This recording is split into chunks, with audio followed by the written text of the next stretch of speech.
Hello learners and welcome back to your own channel LIY English Learn It Yourself. In this video we will be learning the last unit from the last section of class 12th English Maharashtra State Board, that is our last novel extract 4.4 The Sign of Four by Sir Arthur Ignatius Conan Doyle.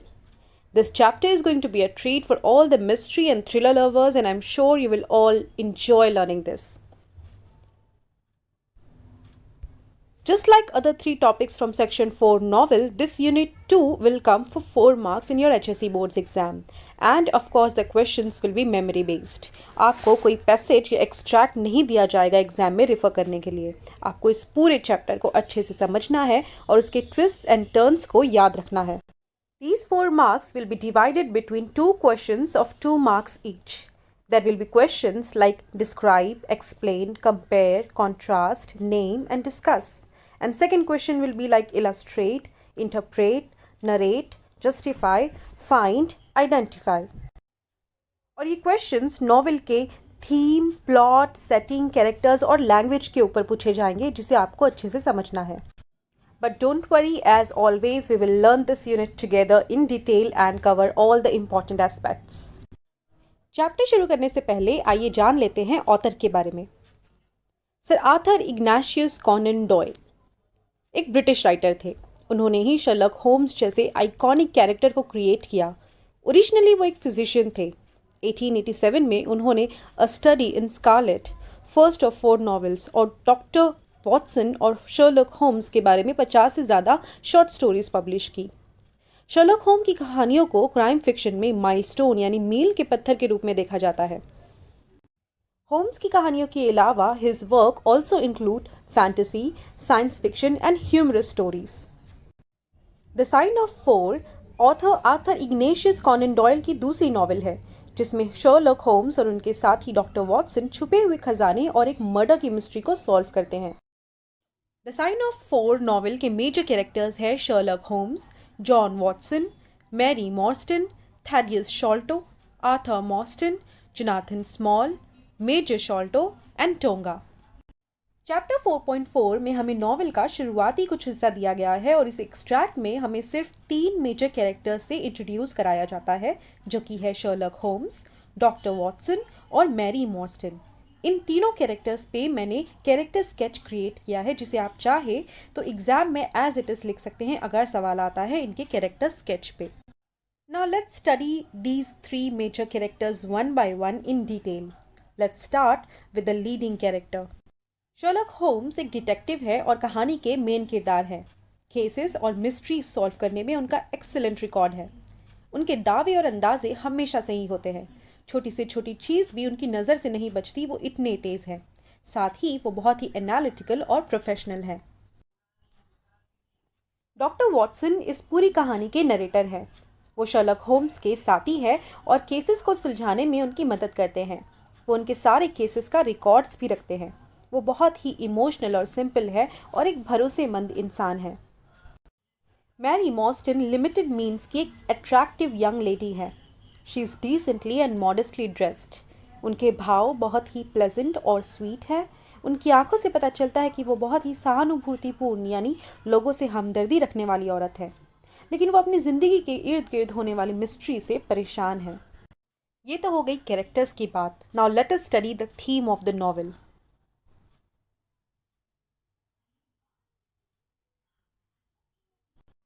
The novel sign of four का theme Agra के खजाने के इर्द गिर्द घूमता है. पूरी कहानी के दौरान ये खजाना कहानी के किरदारों के जीवन में कई बार डायरेक्ट और अक्सर दुखदाव बदलाव लाता है. इसलिए इसमें ये बहुत ज़रूरी है कि खजाने को इनकी ज़िंदगी से हटाया जाए ताकि कहानी के किरदारों की ज़िंदगी फिर से पहले की तरह नॉर्मल हो जाए. दौलत या खजाना कितना सही हो सकता है और ये कितनी बर्बादी ला सकता है, ये थीम पूरी कहानी में उभर के आता है. आगरा का ये खजाना सभी किरदारों की ज़िंदगी में बहुत बुरा असर छोड़ता है. ये तो हुआ पूरी नॉवेल का थीम. अगर क्वेश्चन आपको स्पेसिफिकली 4.4 एक्सट्रैक्ट के थीम के बारे में आता है तो आपको लिखना है कि इस एक्सट्रैक्ट का थीम मैरी मॉर्स्टन के फादर के लापता होने के इर्द गिर्द घूमता है.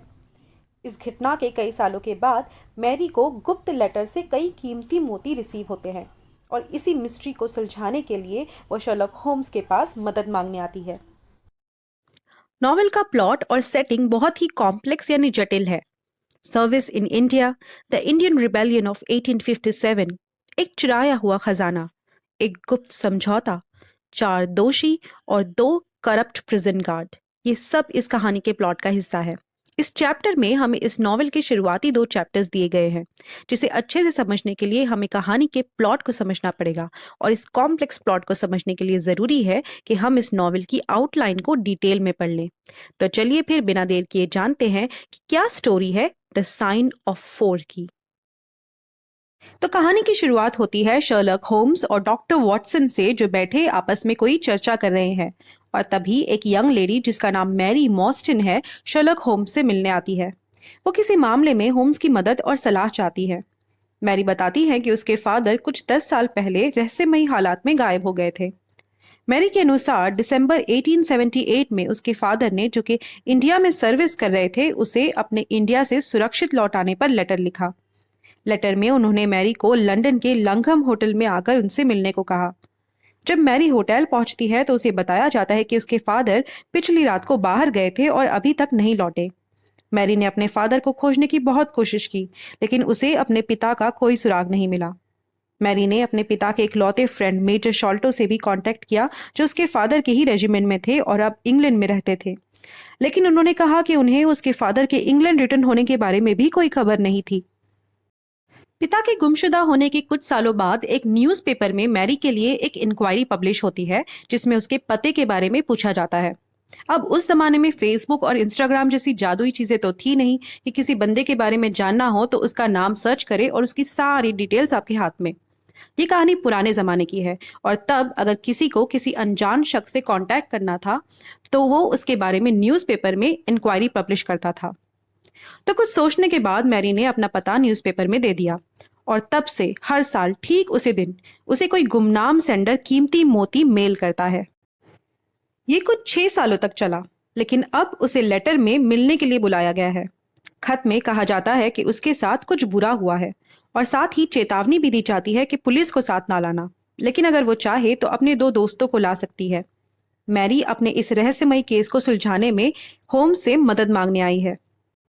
होम्स मैरी के केस को अपने हाथों में ले लेता है। होम्स और डॉक्टर वॉटसन मैरी के साथ लाइसियम थिएटर जाने के लिए भी राजी हो जाते हैं, जहां उसे बुलाया गया है, ताकि उस जगह पहुंचकर इस पूरे रहस्य को सुलझा सके। मैरी शाम को वक्त पे आने का कहकर चली जाती है। शर्लक होम्स डॉक्टर वॉटसन को विनवुड रीड की बुक मार्टीडम पढ़ने की सलाह देते हुए केस से जुड़ी कुछ बातों और फैक्ट्स का पता लगाने के लिए इन्वेस्टिगेशन पर निकल जाता है। वापस आने पर वो डॉक्टर वॉटसन को बताता है कि उसे क्या कुछ मालूम चला। होम्स के हिसाब से मेजर शॉल्टो, जो मैरी के फादर के एक लौते दोस्त थे और लंदन में रहते थे, उनकी मौत का इस रहस्यमयी मोतियों से कोई कनेक्शन है, जो मैरी को कुछ सालों से लेटर में भेजे जा रहे हैं। शर्लक का मानना है कि शॉल्टो का वारिस किसी तरह से जानता है कि मैरी के साथ किसी तरह की नाइंसाफी हुई है, जिसे वो शायद इस तरह मोतियों से भेजकर ठीक करने की कोशिश कर रहा है। शाम के तय किए हुए समय पे मैरी बेकर स्ट्रीट पहुंच जाती है। शर्लक और वॉटसन दोनों उसके साथ इस रहस्यमयी खत भेजने वाले को मिलने के लिए चलते हैं। मैरी अपने साथ एक और पेपर लाती है, जो उसके पिता की डेस्क से मिला था और जिसे वो आज तक समझ नहीं पाई थी। उसे लगा कि शायद ये पेपर किसी तरह केस से जुड़ा हो सकता है और होम्स की इस केस को सुलझाने में मदद कर सकता है। होम्स इस पेपर की अच्छी तरह जांच करता है।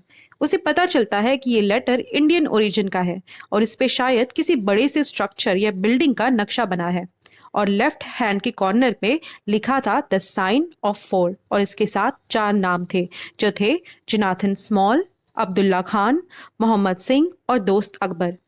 होम्स इस पेपर को अच्छे से संभाल के रख लेता है। जैसे ही तीनों लाइसियम थिएटर पहुंचते हैं, उन्हें एक आदमी मिलता है जो उन्हें साथ में कैरेज में चलने के लिए कहता है। लंदन की गलियों से घूमते हुए ये कैरेज एक अजीब से दिखने वाले घर के सामने रुक जाता है। एक सर्वेंट उन्हें घर के अंदर ले जाता है, जहां उन्हें एक अजीब सा आदमी मिलता है जो अपना नाम थैडियस शॉल्टो बताता है। वो मेजर शॉल्टो का बेटा है और उसी ने मैरी को ये सारे लेटर्स और मोती भेजे थे। वो मैरी से कहता है कि उसके फादर की मौत हो चुकी है और वो एक बड़े खजाने की हिस्सेदार है।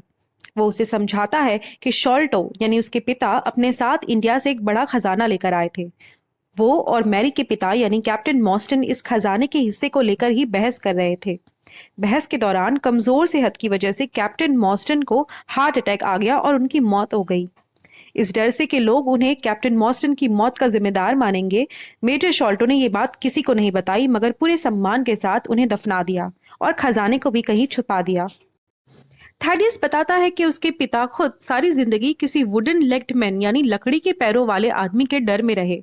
एक दफा उन्होंने कुछ अजनबी जो बहुत सीधे साधे थे मगर हैंडीकैप थे, उनका पैर लकड़ी का था, उन पर हमला कर बैठे। वो खुद अपनी गिरती हुई सेहत से जूझ रहे थे। 1882 में उन्हें एक खत मिला जिसके बाद से उनकी सेहत बुरी तरह खराब हो गई।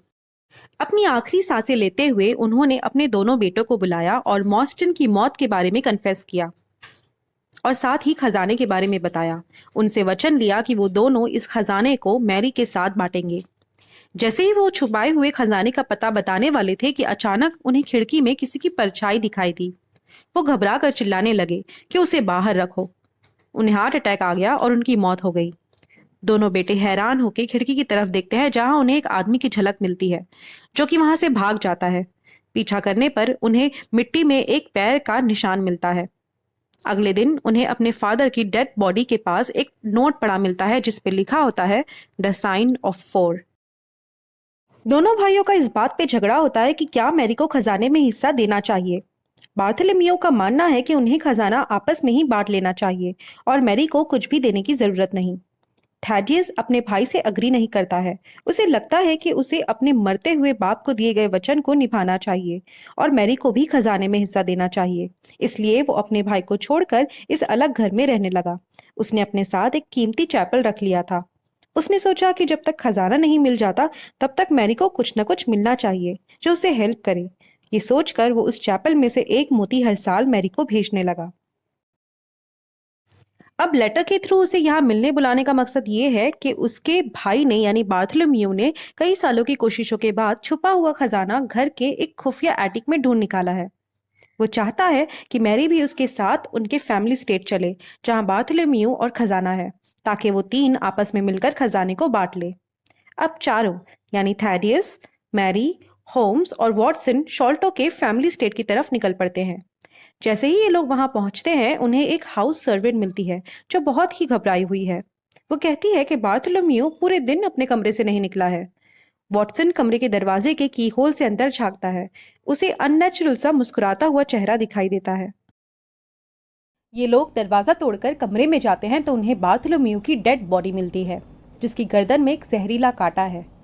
कुछ देर जांच करने के बाद होम्स ये कंक्लूड करते हैं कि दो लोग, जिनमें से एक का एक पैर लकड़ी का है, उन्होंने ये क्राइम किया है। होम्स के हिसाब से दूसरा व्यक्ति स्पेशली बहुत अलग और दिलचस्प है। ये भी बात साफ हो जाती है कि बार्थोलोमेव के कातिलों ने खजाने को भी चुरा लिया है।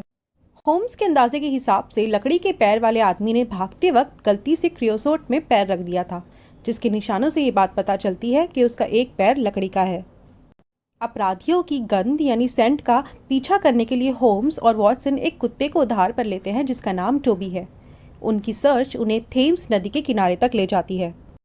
थेम्स नदी के किनारे पर तहकीकात करने से पता चलता है कि दोनों अपराधियों ने एक बोट जिसका नाम ऑरोरा है किराए पर ली है। अगले कुछ दिनों में होम्स उस बोट का पता लगाने के लिए बेकर स्ट्रीट के कुछ खबरी लड़कों को खोज पर लगाते हैं। लेकिन जब सारी कोशिशें नाकाम हो जाती है तो होम्स खुद भेस बदलकर इस बोट की खोज में लग जाते हैं। वो आखिरकार ऑरोरा का पता लगा लेते हैं जिसे असल में छुपा दिया गया था। उस रात होम्स और वॉटसन कुछ पुलिस अधिकारियों के साथ ऑरोरा का पीछा करते हैं। वो इस बोट को ओवरटेक कर लेते हैं जिसके कैप्टन का एक पैर लकड़ी का है और उसके साथ अंडमान आइलैंड का एक छोटा नेटिव पिग्मी है जो होम्स को ब्लो पाइप से शूट करने की कोशिश करता है। इसके नतीजे में होम्स और वॉटसन दोनों एक साथ उसे शूट कर देते हैं। उसकी मौत हो जाती है। ऑरोरा किनारे की तरफ आ जाती है और लकड़ी के पैर वाले आदमी गीली मिट्टी में फंस जाता है जिसे गिरफ्तार कर लिया जाता है। इस लकड़ी के पैर वाले आदमी को, जिसका नाम जोनाथन स्मॉल है, बेकर स्ट्रीट लाया जाता है। इसके साथ लोहे का एक बॉक्स है जो उन्हें बोट में मिला था। जोनाथन स्मॉल आगरे के खजाने की कहानी बताना शुरू करता है। वो कहता है कि वो इंडिया में सोल्जर था और नदी में तैरते वक्त उसने अपना एक पैर मगरमच्छ की वजह से खो दिया, जिसकी जगह उसने लकड़ी का पैर लगवा लिया। कुछ वक्त बाद जब वो टी प्लांटेशन की देखभाल का काम करता था, इंडिया में 1857 इनकलाब की लय दौड़ पड़ी। अपनी जान बचाने के लिए वो आगरा फोर्ट भाग चला आया, जहाँ पे उसे गार्ड की नौकरी मिल गई। उसे आगरा के किले में गेट कीपर के रूप में तैनात किया गया। एक दिन 3 अरब गार्ड उसके पास आते हैं। उसे ऑफर करते हैं कि कुछ दिन बाद इस किले में लाए जाने वाले खजाने को लूटने में वो उन तीनों की मदद करेगा तो उसे भी बराबर का हिस्सा दिया जाएगा, नहीं तो उसे अपनी जान से हाथ धोना पड़ेगा। स्मॉल ये ऑफर एक्सेप्ट कर लेता है। जिस दिन एक दौलतमंद शेख का प्रतिनिधि खजाना लेकर आता है तो स्मॉल उसका रास्ता ब्लॉक कर देता है और 3 अरब गार्ड्स मिलकर उसका मर्डर कर देते हैं और उस खजाने को भी छुपा देते हैं। मगर जल्द ही ये साजिश सबके सामने आ जाती है और चारों अपराधियों को गिरफ्तार कर लिया जाता है। लेकिन खजाना जिन्हें इन चारों ने मिलकर छुपाया था और जिसका नक्शा चारों के पास था, उसका पता पुलिस को नहीं चल पाया। स्मॉल को अंडमान आइलैंड की जेल में सजा काटने के लिए भेज दिया जाता है, जहां वो किसी तरह एक टोंगा नाम के नेटिव पिग्मी से दोस्ती कर लेता है, जो उसके लिए बहुत ही वफादार साबित होता है। जेल में रहकर स्मॉल ने 2 प्रिजन गार्ड, मेजर शॉल्टो यानी थैडियस के पिता और कैप्टन मॉस्टन यानी मैरी के पिता को जेल से भगाने में मदद करने के बदले खजाने में हिस्सा देने का लालच दिया। दोनों प्रिजन गार्ड इस ऑफर को कबूल कर लेते हैं। प्लान के हिसाब से शॉल्टो को जाकर खजाना निकालना था और इन लोगों के लिए बोट भेजनी थी, लेकिन वो कई दिनों तक वापस नहीं आया, जिससे ये बात साफ हो गई कि उसने इन दोनों को धोखा दिया है। मॉसिन छुट्टी लेकर लंदन वापस आ जाते हैं। वो अपनी बेटी को खत लिखकर मिलने बुलाते हैं और खजाने का हिस्सा मांगने के लिए शॉल्टो के पास पहुंचते हैं, जहां बहस में उन्हें हार्ट अटैक आ जाता है और उनकी मौत हो जाती है। कुछ दिनों बाद स्मॉल टोंगा की मदद से जेल से भाग निकलता है। इसके जेल से भागने की खबर जब शॉल्टो को 1882 में खत के जरिए मिलती है तभी उनकी तबीयत खराब हो जाती है। स्मॉल आखिरकार लंदन पहुंच जाता है और शॉल्टो को ढूंढ निकालता है। जब वो उसके घर पहुंचता है तो खिड़की से देखता है कि शॉल्टो अपनी आखिरी सांसें ले रहा है। स्मॉल को खिड़की में देखकर उन्हें हार्ट अटैक आ जाता है और वो मर जाते हैं। उसके बेटों से बचने के लिए स्मॉल वहां से भाग जाता है। अगले दिन वापस आकर वो शॉल्टो की डेड बॉडी के पास एक नोट छोड़ जाता है, जिसपे लिखा होता है द साइन ऑफ 4। अब जब उसे पता चला कि उसके बेटों ने खजाना ढूंढ निकाला है तो वो खजाना लेने के लिए वापस शॉल्टो के फैमिली स्टेट पहुंचता है, जहां गलती से टोंगा बार्थोलोम्यू को मार देता है। हालांकि उसका मकसद सिर्फ खजाना निकालना था, ना कि किसी का मर्डर करना। वो दोनों खजाना लेकर वहां से भाग जाते हैं। आखिर में स्मॉल बताता है कि जब नदी में उसका पीछा किया जा रहा था तभी उसने खजाना नदी में फेंक दिया है। जब आयरन बॉक्स को खोला जाता है तो पता लगता है कि स्मॉल सच कह रहा है, क्योंकि वो आयरन बॉक्स बिल्कुल खाली होता है। आखिरकार वो खजाना किसी के हाथ नहीं लगता। स्मॉल कहता है कि आगरा ट्रेजर ने अपने संपर्क में आने वाले हर इंसान के लिए दुर्भाग्य के अलावा कुछ नहीं दिया है। अरब के सर्वेंट्स का मर्डर होना, शॉल्टो का सारी जिंदगी पछतावे और डर में गुजारना, और अब वो खुद जिसने अपनी आधी जिंदगी अंडमान आइलैंड के जेल में गुजारी और अब आधी डार्टमूर के जेल में खुदाई करके गुजारेगा। मैरी को भी खजाने की दौलत से कुछ न मिला, लेकिन उसे चैपल के बाकी मोती मिलते रहेंगे। वॉटसन, जो शुरू से ही मैरी को पसंद करते थे, आखिरकार उसे प्रपोज करते हैं और वो उनका प्रपोजल एक्सेप्ट भी कर लेती है। तो लर्नर्स, ये है कहानी द साइन ऑफ 4 की। इस नॉवेल में हमने इस कहानी के प्लॉट, सेटिंग, थीम और मेजर कैरेक्टर्स के बारे में अच्छे से स्टडी कर लिया है। अब इसकी लैंग्वेज समझने के लिए हम अगले 2 वीडियो में इस एक्सट्रैक्ट को लाइन बाय लाइन पढ़ेंगे और समझेंगे। I hope you enjoyed learning with me and you liked this video. If you did, give this video a thumbs up, share among your friends and subscribe to the channel. Thank you very much.